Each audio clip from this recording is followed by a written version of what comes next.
नमस्कार विद्यार्थी मित्रांनो, आज आपण नवी कविता बघणार आहोत. आश्वासक चित्र या कवितेमध्ये या नव्या कवितेचे कवयित्री या नीरजा या आहेत, ज्यांचा जन्म 1960चा आहे. ज्यांचं पूर्ण नाव नीरजा राजन धुळेकर हे आहे. या स्त्रीवादी कवयित्री आहेत. स्त्रियांबद्दल कविता लिहित असतात, कथा लेखिका आहेत. त्यांचं निरन्वय, वेना, स्त्री गणेशा, निरार्थकाचे पक्षी हे कविता संग्रह प्रकाशित झालेले आहेत.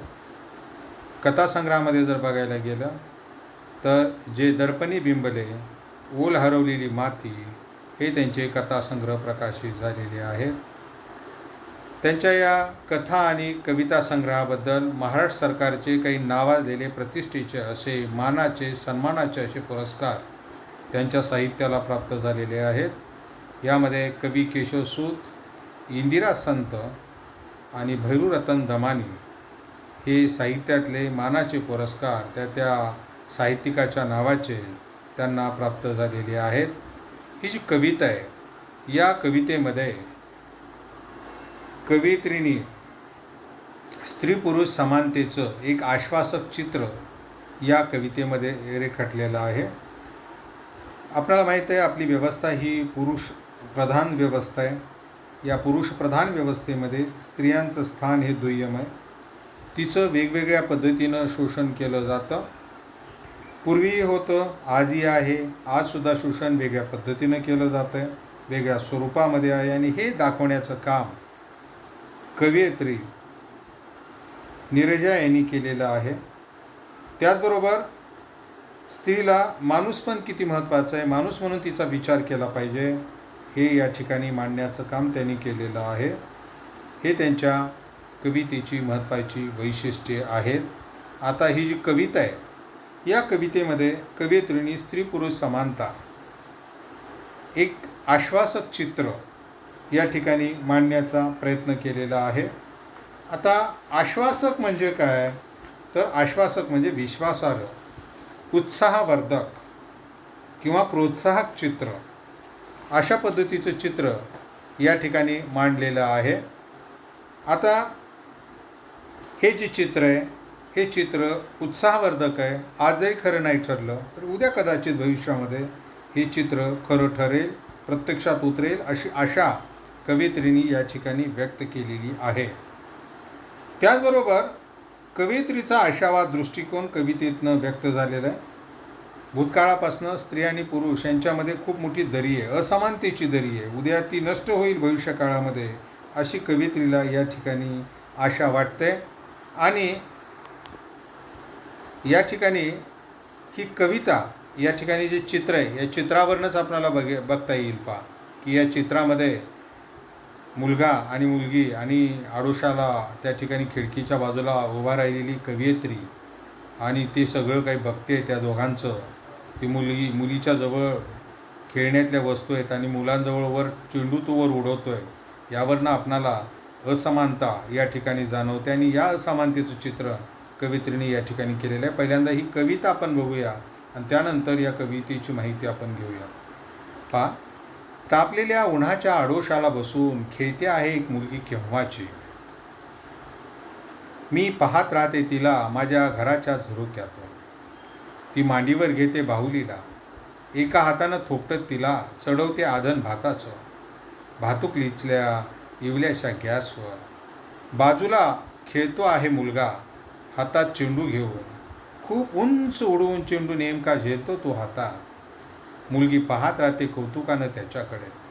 अचानक बाजूला ठेवून बाहुलीला ती जवळ जाते. त्याच्या मुलगा दाखवतो तिला आपलं कसं पुन्हा एकदा.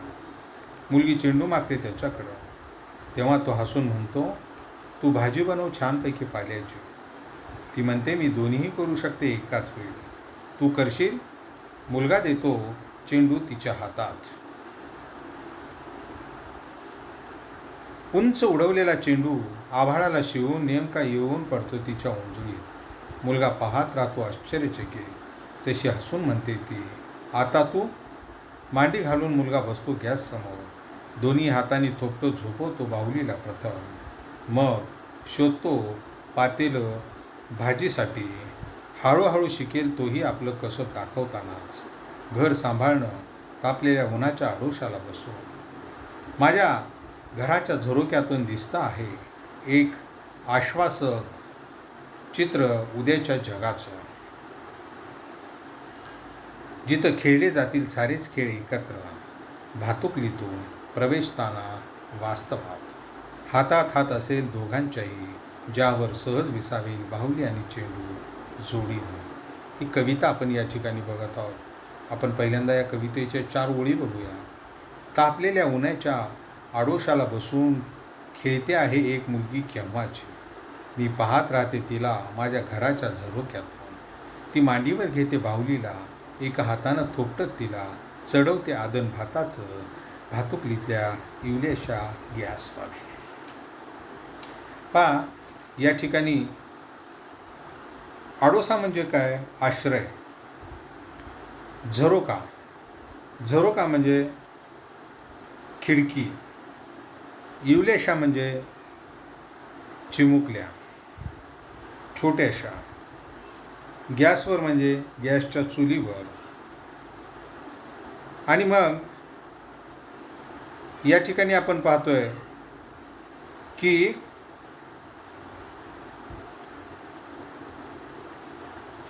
दुपारची वेळ आहे.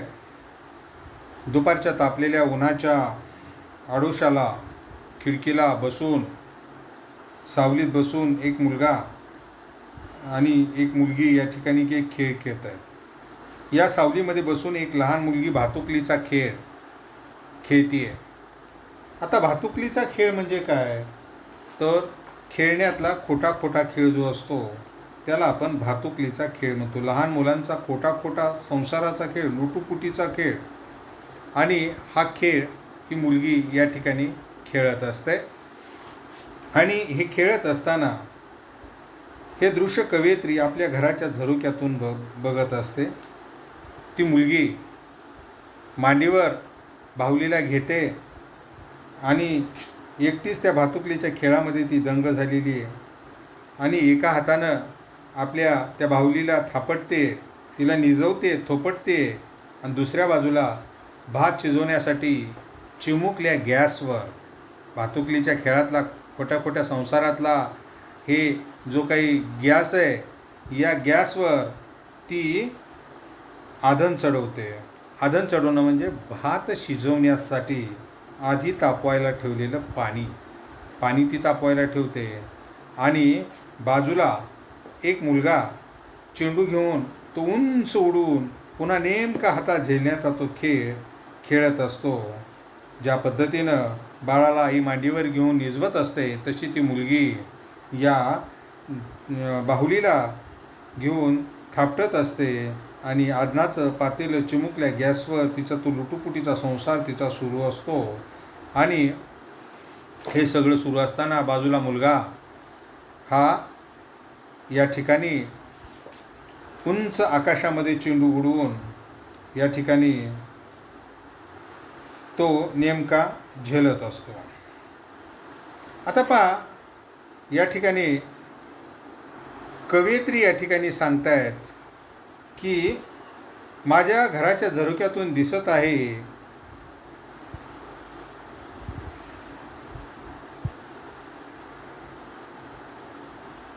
एक आश्वासक चित्र.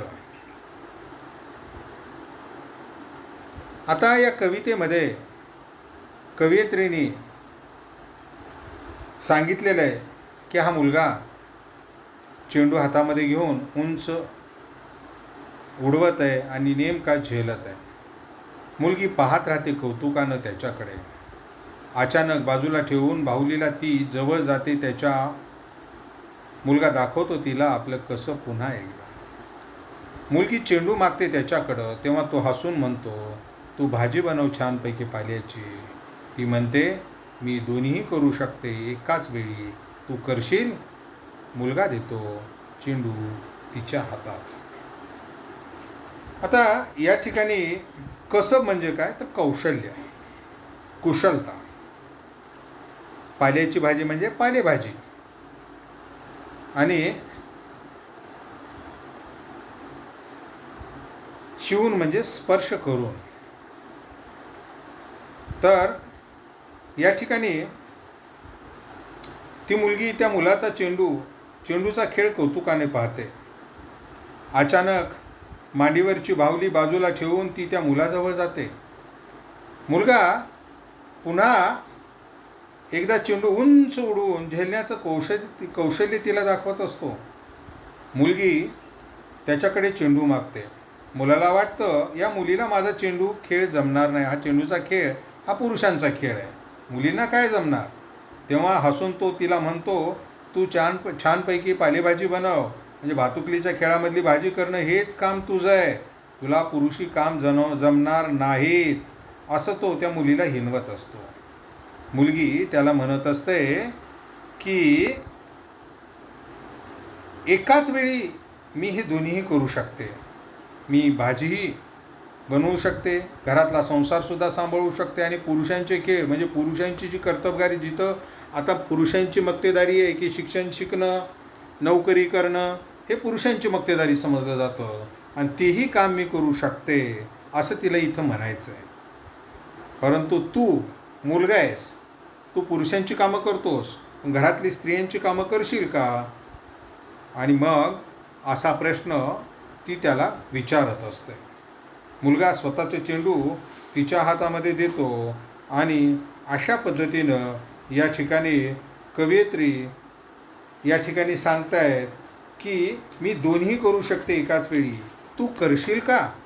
या ओळीमधनं आपणाला काय दिसतं तर या कवितेमध्ये कवयित्री नीरजा यांनी जे भविष्यातील स्त्री पुरुष समानतेविषयी आश्वासक चित्र मांडलेलं आहे. बाहुली व चेंडू हे खेळ ही स्त्री पुरुषांची पारंपरिक कामाची प्रतिनिधित्व करतात. म्हणजे शारीरिक कष्टाची कामं पुरुषांनी करायची आणि घरातली कामं स्त्रियांनी करायची. अशा पद्धतीचं पिढ्यानपिढ्या या कामाचं प्रतिनिधित्व स्त्री आणि पुरुषांचं ठरलेलं आहे. या कवितेतील मुलगा आणि मुलगी हे या पुरुष आणि स्त्री या दोघांचं प्रतिनिधित्व करत आहेत. एकमेकांचं खेळ सहजपणे आत्मसात करतात. त्याप्रमाणे ते भविष्यातसुद्धा एकमेकांच्या पारंपरिक ज्या भूमिका आहेत या भूमिकेतनं बाहेर पडून समानतेचं जीवन स्वीकारतील, असं सकारात्मक चित्रण कवयित्रींनी या ठिकाणी केलेलं आहे. घराच्या झरोक्यामधून कवयित्रीला जी मुलगी दिसते ती भातुकलीच्या खेळामध्ये दंग आहे. मध्येच तिचं लक्ष त्या मुलगा जो चेंडू खेळतोय त्या चेंडूकडे जातोय आणि खेळणाऱ्या मुलाकडे जातं, आणि ती मांडीवरची बाहुली आणि भातुकली बाजूला सारून त्याच्याकडे त्या मुलाकडे जी चेंडू खेळतोय मुलगा, त्या मुलाकडं तिचं लक्ष या ठिकाणी जातं आहे. ती त्याच्याकडे चेंडू मागते, पण तो तिला हिणवतो. तुझं काम काय? फक्त स्वयंपाक करणं, घर आणि मूल, चूल आणि मूल, इथंपर्यंत तुझं काम आहे. स्वयंपाक करणं हे तुझं मुलीचं काम आहे, पुरुषांची कामं तुम्हाला जमणार नाही आहेत, असं तो तिला हिणवतो.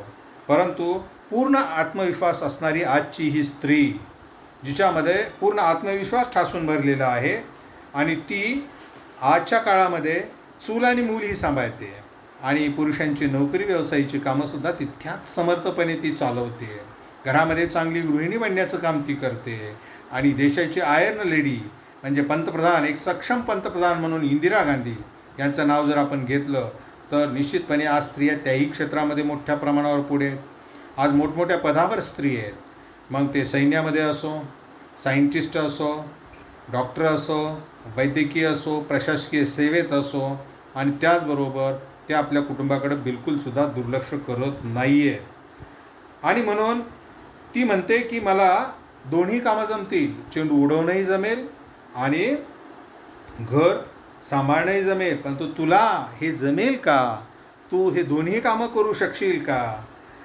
स्त्रियांच्या समजल्या जाणाऱ्या कामासोबत पुरुषांची म्हणून समजली जाणारी जी कामं आहेत ती आज स्त्री कणखरपणे या ठिकाणी यशस्वीपणे सांभाळते. आणि हेच आजच्या मुलीचं प्रतिनिधित्व, जो आत्मविश्वास आहे आजच्या मुलींमध्ये, तो या ठिकाणी कवयित्रींनी सांगण्याचा प्रयत्न केलेला आहे. मुलींच्या तोंडी असलेले हे जे उद्गार आहेत, आधुनिक स्त्रीचा आत्मविश्वास आणि सामर्थ्य मार्मिकपणे तो अधोरेखित करत असतो. स्त्री पुरुष समानतेचं मूल्य रुजवणारा हा कवितेतला विचार आजही लागू पडतो आहे, पूर्वीही लागू पडतो. कारण आपल्याला माहीत आहे, पूर्वीसुद्धा झाशीची राणी असेल, जी युद्धाचं काम फक्त पुरुषांचं समजलं जायचं, ती झाशीची राणी असेल, तिनं ते केलेलं आहे. जिजाबाई असेल, त्यांनी ते काम केलेलं आहे. सावित्रीबाई फुलेंनी ते काम केलेलं आहे. अहिल्याबाई होळकरांनी चांगल्या पद्धतीनं राज्य केलेलं आहे, ज्याला आपण पुण्यश्लोक असं म्हणत असतो. एक यशस्वी राज्यकर्ती, यशस्वी क्षत्रिय म्हणून आपण या स्त्रियांकडे बघत असतो. अलीकडचं जर उदाहरण बघायला गेलं तर भारताच्या राष्ट्रपती प्रतिभाताई पाटील असतील, एक खंबीर असं कणखर असं नेतृत्व भारताला लाभलेलं भारताच्या पंतप्रधान इंदिरा गांधी असतील, यासुद्धा स्त्रीच होऊन गेलेल्या आहेत. आजच्या काळामध्ये सुद्धा अनेक पदावरती या ठिकाणी काम स्त्रिया करत आहेत. वेगवेगळ्या RBI असेल, बँका असतील, तिथल्या व्यवस्थापक आहेत. त्याचबरोबर देशाच्या अर्थमंत्री असतील, वेगवेगळ्या राज्याच्या मुख्यमंत्री आहेत, राज्यपाल आहेत, प्रशासकीय सेवेमध्ये कलेक्टर दर्जाचे अधिकारी असतील, सचिव दर्जाचे अधिकारी असतील. आजसुद्धा हे काम स्त्रिया करत आहेत आणि भविष्यामध्ये सुद्धा या स्त्रिया हे सगळी कामं करणार आहेत. हा विचार सर्वकालिक विचार आहे. येत्या उज्ज्वल भविष्याकरता आशादायी आणि सकारात्मक असा विचार कवयित्रींनी या ठिकाणी मांडलेला आहे. पुढचं आपण बघूया. उंच उडवलेला चेंडू आभाळाला शिवून नेमका येऊन पडतो तिच्या ओंजळी. मुलगा पाहत राहतो आश्चर्यचकित. तशी हसून म्हणते ती, आता तू? मांडी घालून मुलगा बसतो गॅससमोर. दोन्ही हातांनी थोपटत झोपवतो बाहुलीला प्रथम, मग शोधतो पातेलं भाजीसाठी. हळूहळू शिकेल तोही आपलं कसब दाखवतानाच, घर सांभाळत न तापलेल्या उन्हाच्या आडोशाला बसून. शिवून म्हणजे स्पर्श करून, पातेलं म्हणजे घरातलं टोप ज्याच्यात आपण वरण भाजी करत असतो. घर सांभाळणं म्हणजे घराची देखभाल करणं, संसार चालवणं. वास्तवात म्हणजे प्रत्यक्षात. आणि मग कवयित्री सांगतायत की मुलगी चेंडू उंच उडवते, ती आभाळाला जणू स्पर्श करून नेमकेपणाने तिच्या ओंजळीत येऊन पडतो. मुलगी चेंडू व्यवस्थित झेलते. हे पाहून मुलगा आश्चर्याने तिच्याकडे पाहतो. आपल्यासारख्याच तिने चेंडू झेललेला हे पाहून मुलगा चकित होतो. मुलगी मुलाला म्हणते, आता तुझी पाळी, तू माझे काम करून दाखव. मुलगा चिमुकल्या गॅससमोर मांडी घालून बसतो. प्रथम दोन्ही हातांनी थोपटत बाहुलीला निजवतो. मग भाजी करण्यासाठी टोप शोधतो. कवयित्री म्हणतात की तापलेल्या उन्हामध्ये सावलीच्या आडोशाला बसून तो मुलगा आपले कौशल्य दाखवता दाखवता घर सांभाळणे हळूहळू शिकेल. हळूहळू मुलंसुद्धा मुलींसारखं घरातली सगळी कामं घरकाम करायला शिकतील. मग ती स्वयंपाक करणं असेल, धुणी धुणं असेल, भांडी घासणं असेल, घर स्वच्छ करणं असेल. हळूहळू तो संसारातील स्त्रियांची घरगुती कामेसुद्धा शिकेल. ही समानता या ठिकाणी कवयित्रीला या ठिकाणी जाणवते. आणि कवयित्री या ठिकाणी सांगतायत की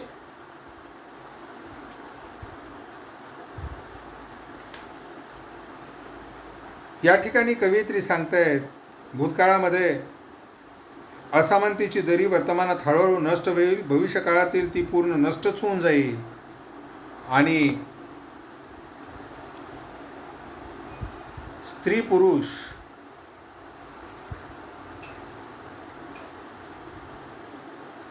समानता जी आहे, ही स्त्री पुरुष समानता निर्माण होईल. हा आशावादी दृष्टिकोन कवयित्रीने येथे दाखवलेला आहे की भविष्यामध्ये ही असमानतासुद्धा नष्ट होईल. आणि असा आशावादी दृष्टिकोन कवयित्रीने या शेवटच्या कडव्यामध्ये सांगितलेलं आहे की तापलेल्या उन्हामध्ये सावलीच्या आडोशाला बसून तो मुलगा आपला कौशल्य दाखवेल आणि घरात हळूहळू घर सांभाळायला सुद्धा शिकेल. भविष्यामध्ये ही दरी स्त्री आणि पुरुष असमानता नष्ट होईल असं कवयित्रीला वाटतं. माझ्या घराच्या झरोक्यातून दिसतं आहे एक आश्वासक चित्र उद्याच्या जगाचं, जिथं खेळले जातील सारेच खेळ एकत्र. भातुकलीतून प्रवेशताना वास्तवात हातात हात असेल दोघांच्याही, ज्यावर सहज विसावे बाहुली आणि चेंडू जोडीनं. कवयित्री सांगतायत की माझ्या झरोक्यातून भविष्यातल्या जगाचं आश्वासक उत्साहवर्धक असं चित्र मला दिसतंय. उद्याच्या जगामध्ये सारेच खेळ स्त्री आणि पुरुष एकत्र खेळतील. भातुकलीच्या लुटूपुटू स्वप्नाळू जगातून वास्तवात प्रवेश करताना या दोन्ही मुलांचा म्हणजे स्त्री आणि पुरुषांचा हात एकमेकांच्या हातात असेल, ज्या हातावर बाहुली आणि चेंडू दोन्ही स्नेहाने सहज एकत्र विसावले असतील. म्हणजे भविष्यात स्त्री पुरुषांमध्ये परस्पर स्नेह सामंजस्याची भावना या ठिकाणी निर्माण होईल आणि अशा पद्धतीनं हा स्नेहभाव या दोघांमध्ये या ठिकाणी निर्माण होईल असं कवयित्रीला या ठिकाणी वाटतंय. कवयित्री नीरजा यांनी या कवितेमधनं ही जी ओळ आहे यामधनं स्त्री पुरुष समानतेविषयी आशावाद व्यक्त केलेला आहे. तिच्या घराच्या झरोक्यातून तिला एक मुलगी व मुलगा खेळताना दिसत आहे. मुलगी भातुकली आणि बाहुलीसोबत खेळता खेळता अचानक उडून चेंडू खेळणाऱ्या मुलाकडे गेली व तिने चेंडू खेळायला सुरुवात केली. तिचे चेंडूचे कसं पाहून मुलाला आश्चर्य वाटलं. तिच्या सांगण्यावरून त्यानं बाहुलीला झेपावलं.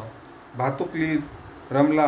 हे चित्र कवयित्रीला भविष्यातील स्त्री पुरुष समानता जी आहे या संदर्भात आश्वासक वाटतं, कारण ते दोघे सारे खेळ एकत्र खेळत आहेत. म्हणजेच भविष्यात ते दोघे स्त्री पुरुषांच्या पारंपरिक भूमिकांना तडे देत परस्पर सहकार्याने व सामंजस्याने कामे करतील असं कवयित्रीला वाटतं. भविष्यातल्या स्त्री पुरुष समानतेची चाहूल कवयित्रीला मुलांचा खेळ पाहताना लागलेली. या कवितेतील विचार सार्वकालिक आहे.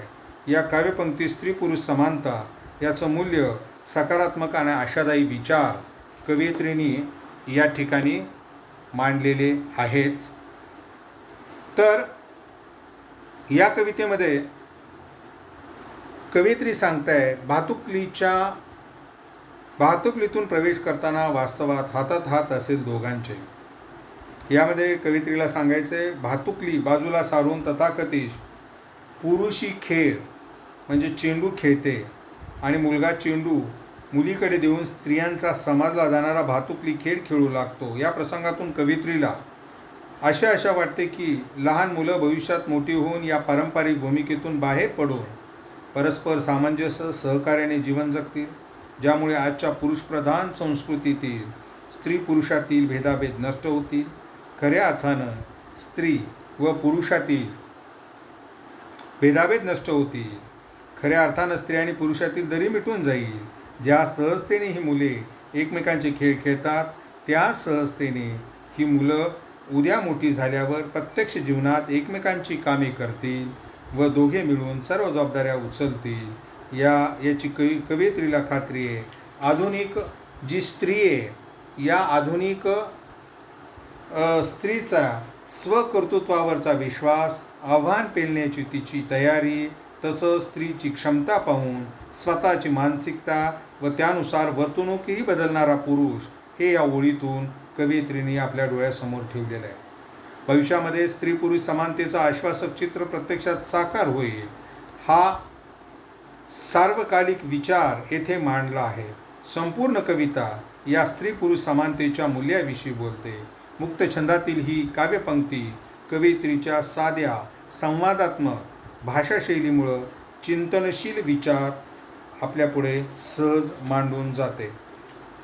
या कवितेमध्ये पहा की ही जी कविता आहे या कवितेमध्ये या ठिकाणी जो विचार मांडलेला आहे हा विचार मांडत असताना कवितेतील मुलगी बाहुली घेऊन भातुकलीचा खेळ खेळते, तर कवितेतील मुलगा चेंडू उंच उडवण्याचा खेळ खेळतो.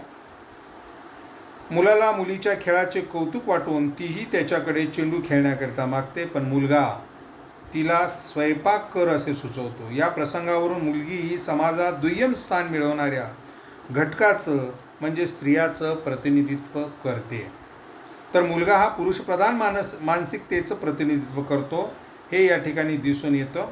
मात्र ही स्त्री आता बदलू पाहत आहे. स्त्रियांची अशी समजली जाणारी कामे करण्यासोबतच तिचे क्षितिज विस्तारून पुरुषांची समजली जाणारी कामेही ती सहजगत्या करू लागली आहे. कवितेतील मुलगी भातुकली व चेंडू दोन्हीही खेळून दाखवते व स्त्रियांच्या याच कर्तृत्वान व आत्मविश्वासपूर्ण रूपाचं प्रतिनिधित्व या ठिकाणी करण्यात आलेलं आहे. आता या ठिकाणी काही स्वाध्याय दिलेले आहे. कवितेच्या आधारे खालील कोष्टक पूर्ण करा. कवितेचा विषय, कवितेचे पात्र, कवितेतील मूल्य, आश्वासक चित्र दर्शविणाऱ्या ओळी. दुसरं आहे, खालील शब्दसमूहाचा तुम्हाला समजलेला अर्थ लिहा. तापलेले ऊन. नंबर 2, आश्वासक चित्र. तिसरा प्रश्न आहे, मुलीला आत्मविश्वास व्यक्त करणाऱ्या कवितेतील ओळी शोधा. 2 ओळी आपल्याला शोधायच्या आहेत. चौथा आहे, चौकट पूर्ण करा. कवयित्रीच्या मनातील आशावाद. 5वा प्रश्न आहे, कवितेतील खालील घटनेतून विचारातून आढळणारा व्यक्तींचा गुण लिहा. मांडी घालून मुलगा बसतो गॅससमोर. मी दोन्ही करू शकतो एकाच वेळी. जिथे खेळले जातील सारेच खेळ एकाच वेळी. 6वा प्रश्न आहे, काव्यसौंदर्य. खालील ओळीचे तुमच्या शब्दात रसग्रहण करा. भातुकलीतून प्रवेशताना वास्तवात हातात हात असेल दोघांचे. हा नंबर. ती म्हणते मी दोन्ही करू शकते एकाच वेळी, तू करशील का? या ओळीचा तुम्हाला कळालेला अर्थ स्पष्ट करा. आत्ताच पाहिलेलं आहे आपण ते. कवितेतील मुलगा मुलगी कशाचं प्रतिनिधित्व करते असे तुम्हाला वाटते तुमच्या शब्दातले. आणि शेवटचं आहे, स्त्री पुरुष समानतेबाबत तुम्हाला अपेक्षित असलेले चित्र तुमच्या शब्दात रेखाटा. तर या चौथ्याबद्दलची माहिती आपण थोडक्यात घेऊया. 3 प्रश्नाची उत्तरं आपण या ठिकाणी बघितलेली आहेत. चौथा आहे, स्त्री पुरुष समानतेबाबत तुम्हाला अपेक्षित असलेलं चित्र तुमच्या शब्दात रेखाटा. भारतात पूर्वापार पुरुषप्रधान संस्कृतीचं प्रस्थ असलेलं आपणाला आढळून येतं. त्यामुळं स्त्रियांना कायम दुय्यम स्थान देण्यात आलेलं आहे. परंतु समाजसुधारकांच्या अथक प्रयत्नामुळं स्त्रियांना समाजाच्या मुख्य प्रवाहात येणं शक्य झालेलं आहे. मग त्यामध्ये महात्मा फुले असतील, सावित्रीबाई फुले आहेत, अशा पद्धतीच्या अनेक समाजसुधारक आहेत. शाहू महाराज आहेत, आंबेडकर आहेत. आज जवळजवळ प्रत्येक क्षेत्रात स्त्रिया आपलं भरीव योगदान देताना दिसत आहेत. तरी आजही स्त्रियांना सर्वत्र समानतेची वागणूक मिळतेच असं नाही. कारण वर्तमानपत्रामध्ये जर बघितलं तर अनेक बाबतीमध्ये स्त्रियांच्या शोषणाचे बातम्या 50% बातम्या जवळजवळ याच पद्धतीच्या असतात आणि म्हणून समानतेची वागणूक आपल्याला बघायला मिळत नाही. स्त्री पुरुष समानता प्रत्यक्षात अंमलात आणण्याकरता काही गोष्टीत बदल होण्याची गरज आहे असं आपल्याला वाटायला लागतं. स्त्रीला मिळणाऱ्या दुय्यम स्थानाचं मूळ पुरुषप्रधान मानसिकतेत आहे. त्यामुळे सर्वप्रथम पुरुषप्रधान मानसिकता बदलायला हवी. प्रत्येक स्त्रीनं आपल्या मुलास वाढवताना समानतेची मूल्य या ठिकाणी रुजवायला हवी. जेव्हा कोवळ्या वयातच समानतेचं बीज मुलांच्या मनात पेरलं जाईल तेव्हा समानते स्वीकारणारा भविष्यातला समाज, तुमची पिढी ही पुढे समानता स्वीकारेल असा समाज तयार होईल. जेव्हा घराघरात स्त्री पुरुष असा भेद न उरता घरातील प्रत्येक जबाबदारी, कर्तव्य ही पुरुष आणि स्त्री दोघांची आहेत ही याची जाणीव होईल, तेव्हाच खऱ्या अर्थानं स्त्री पुरुष समानता अस्तित्वात येईल. अशा पद्धतीनं हे जो स्वाध्याय तो स्वाध्याय आपणाला आपल्या पेज नंबर 32 वरचा स्वाध्याय आपणाला या ठिकाणी लिहायचा आहे. आज आपण इथंच थांबूया आणि त्यानंतर मात्र